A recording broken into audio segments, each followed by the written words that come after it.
This weekend we're doing something quite different. We're doing a Ross Barkley 5k run, and I'm really looking forward to it because it's a chance for me to get a PB on my 5k. For those of you who don't know, the internet blew up last spring when Chelsea SC posted Ross Barkley's 5k time. People on the internet quickly realised that it was among the 30 fastest 5k times that year for all British athletes.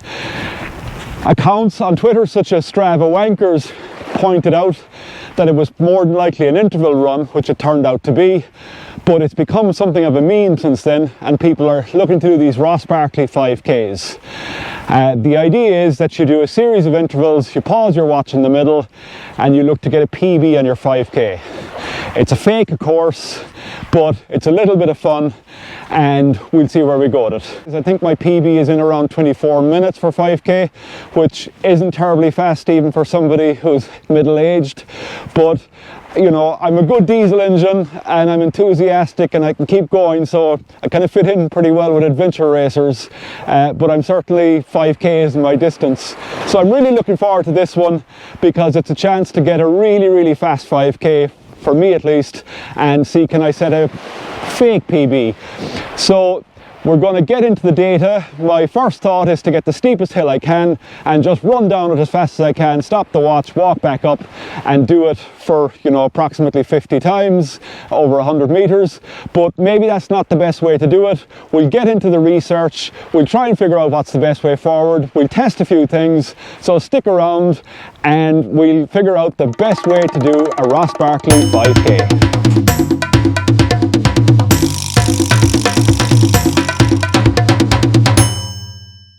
Okay, I think this is going to be a lovely easy challenge because this here is the steepest hill I know around. We're in the townland of Coomnageeny, and for those of you who have ever done the SCAR adventure race, that's the Skibbereen Charity Adventure Race, this here is nicknamed the Wall. Gradient here is probably 20 to 25% in places, so I think for the Ross Barkley 5k challenge it's just a case of just bombing down this, stop the watch, walk back up, bomb down 30 odd times, and I'm going to set a new PB for 5k. This is going to be easy. You know, now that I'm up here, I'm not as convinced. It's really steep. Anyway, nothing for it but to give it a little bit of a go and see if I can start that time. So 3, 2, 1, and okay, maybe I just got off on the wrong foot on the first one. Maybe just a case of getting a few stretches in. Maybe that's what was wrong. Right, here goes attempt number 2, and we're away. It's too steep. Okay, so maybe we've learned something here on Coomnageeny. There is probably an upper limit on how much slope we want to gain speed, because what happens on these really steep hills is that as we get out we have to apply a braking force to keep our balance, and given the slope here we're probably 25 to 30% at this particular point in the hill. Is one of the steepest areas. It's just nearly impossible to run. So speeds here, if anything, are going to be lower than on the flat, which almost sounds counterintuitive, but this is probably not the place to set your Ross Barkley 5k. So I think we'll have to go back to the research and figure out, is there a better way we can address this challenge? So let's get back to the research. Okay, so if we look at this study here from Strava, this is where they updated their grade adjusted pace model in 2017. Prior to this, they were using a Minetti model, which is this blue line, and under the Minetti model they were showing an increase in pace, or an advantage in going downhill, up to about 15-16%, and you know, wholly all the way out to 20. When they studied 6 million runs across 250,000 runners, they found in the real world that this model, whereas it tracked very well on the uphill gradients, as we can see here, on the downhills not so much. So what they discovered here was that there was, a pretty decent advantage out to about 6%, which actually slightly increased under their model, or their best fit model at least, out to about 9%. And then you started to lose the advantage, and by about 15-16%, there was actually a cost in going downhill. And I suppose that's intuitively what we'd kind of expect from what we know of running down really, really steep hills. So it looks like we probably want to target a slope somewhere between 4 and 9%. Maybe we'll have to do a bit more digging and figure out where that is exactly. Ah yes, the International Journal of Sports Physiology and Performance, one of our favourite journals here in Gurmoo.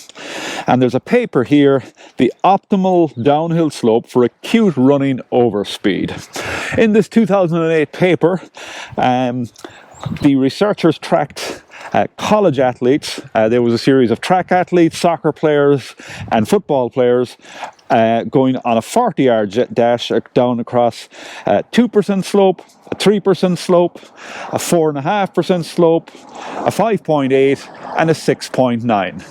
And the studies showed that the optimum slope for getting the maximum speed while going downhill was 4.9%. So all we have to do now is find a hill around here that's long enough and is pretty steady around 4.9%. Shouldn't be that difficult in this area anyway, that's for sure. So we found the mythical bit of road that we need at 5.8% gradient. It's just up around the corner here. We're on the Wild Atlantic Way. We're within our 5-kilometre radius, so it's perfect for our Ross Barkley 5k attempt.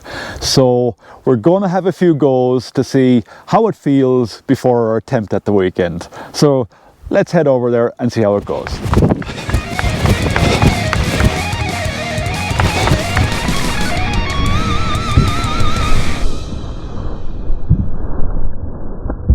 Whew.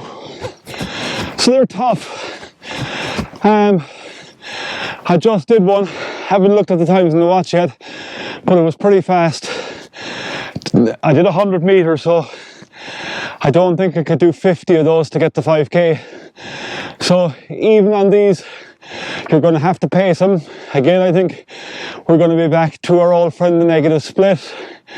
We want, if we're doing 100-meter intervals and pausing the watch, we probably want to do our second 25 at least as fast, if not faster, than the first 25. So needs a little bit of thought on that side of things. Ooh, definitely feel it tweaking those quads today.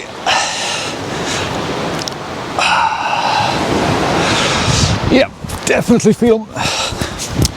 So I suppose that's one of the things we've discovered after testing a few of these intervals using gradient to our advantage, is that it definitely puts a strain on certain muscle groups.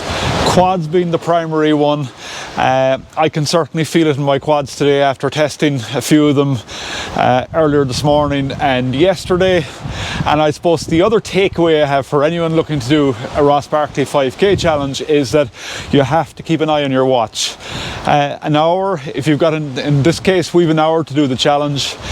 It doesn't be long ticky over. If you do your interval, walk back to recover, you can faff around. You got to keep going. You don't want to get cold. So again, you have to have a plan in place. What we're lining up for the weekend is probably do intervals of approximately 150 meters and aim at, about 120% of our usual pace. Don't know if we can sustain that, but we'll give it a go. It appears doable, but something that has to be planned a little bit.